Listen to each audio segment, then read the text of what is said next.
ฮะ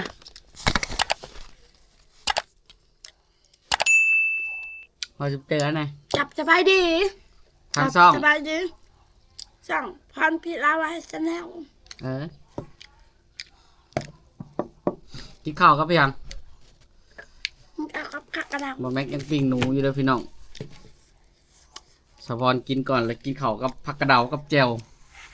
ปลาแดกจะปลาบั้มปะจะปลาเพียงจ้ะ จะไปแล้ว ปลาแดกหาข้าวปลาเพียงเห็ด ข้าเอาปลาขาวเว้ย จะปลาขาวจะปลาขาวสาวพร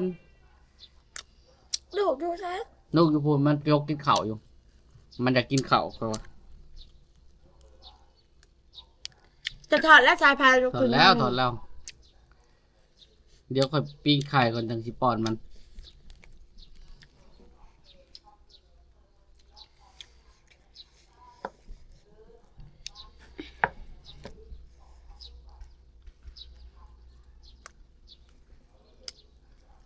เปิดไปซื้อแมงวางตลาดน้าแพงมาเลย ไปก็ได้แล้วแหละ ไปแล้ว คะแนนสิมี มี เอารถสามล้อไปเนาะ หลาดเลย ทีหลักอะแล้วแต่ปาไปก็ได้บอไปก็ได้ มาไปป่ามันไปน้ำป่าบ้างงั้นเราข้าวเรียกทำมาแล้วเขาแล้วบุกคากอ่ะ พี่ก็ถือไปนั่งน้ำเจ้าทางหลังเลย มันกระทัดคือถืนแหง ทางยางบนเลยตะกระทืนตะออกตะเฮือนเท่านี้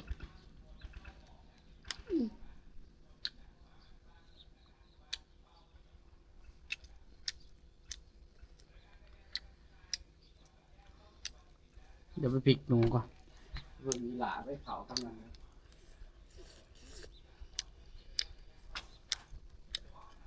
ดิ่งดู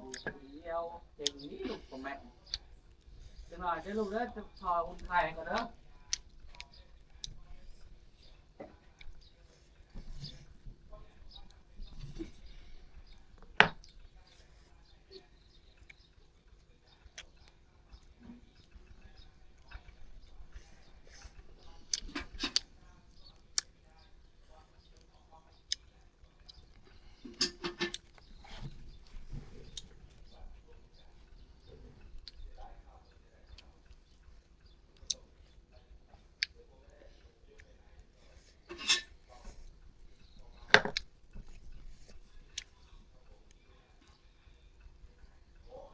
เอาไปใส่ลูก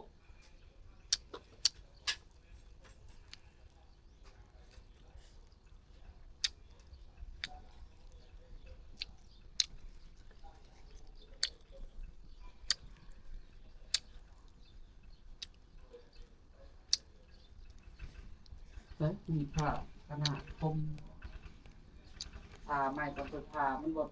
หัวมันบดแตกมันบดน้ำชุบผ้าต้อง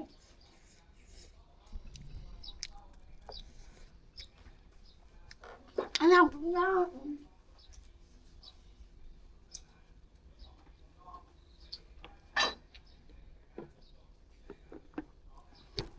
มีขนุกตายหมักม้าเฉย บริษัทเลย สากแล้วยันมันมือมันนะขึ้นกลางคืนก็ สา มาก ขึ้น แล้วใช้สากมันบกรุ่นบกมันบกเข่า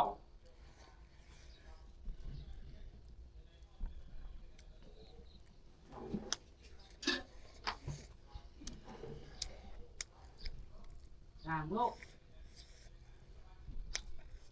คือหลุดตัวน้อยๆนะมาให้ลูกนะตัวมันนั่งแล้วก็ยุ่งไปเองนะมันตีนเขียดไปเอง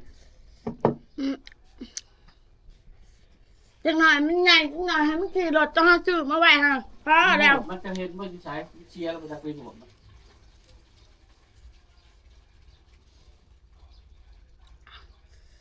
มันบ่มีรีโมทมันก็เล่งได้ เล่นได้เลยทำนี้เล่นได้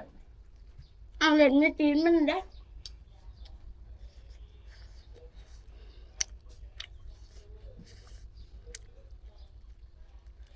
เอาตั้งแดดไว้อยากให้มันฉากมันฉาก ไงมันขับไปเล่นยังไงพุ่นประจานตู้เสื้อผ้าพุ่น บอ ตู้ซักผ้าพุ่น บอลมันมีบอลโฮมมัน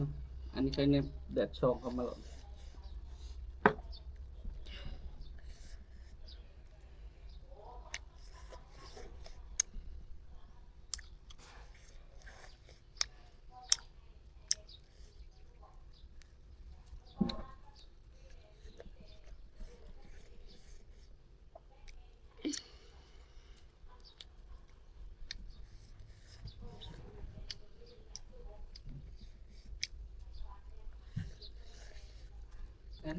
เงินช่องคนขึ้นเท่าไหรแล้วเนาะ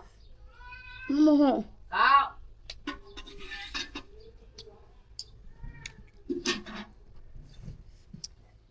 เอาเอ้ย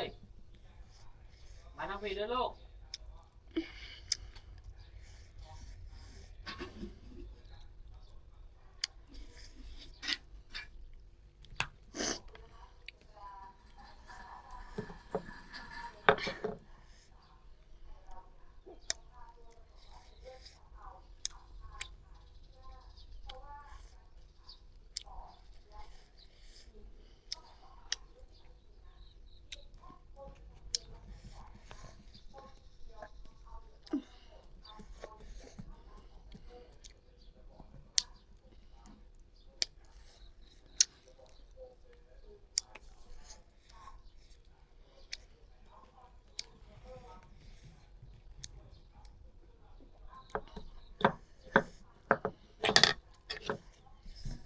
คลิปนี้ก็จบเพียงเท่านี้ละ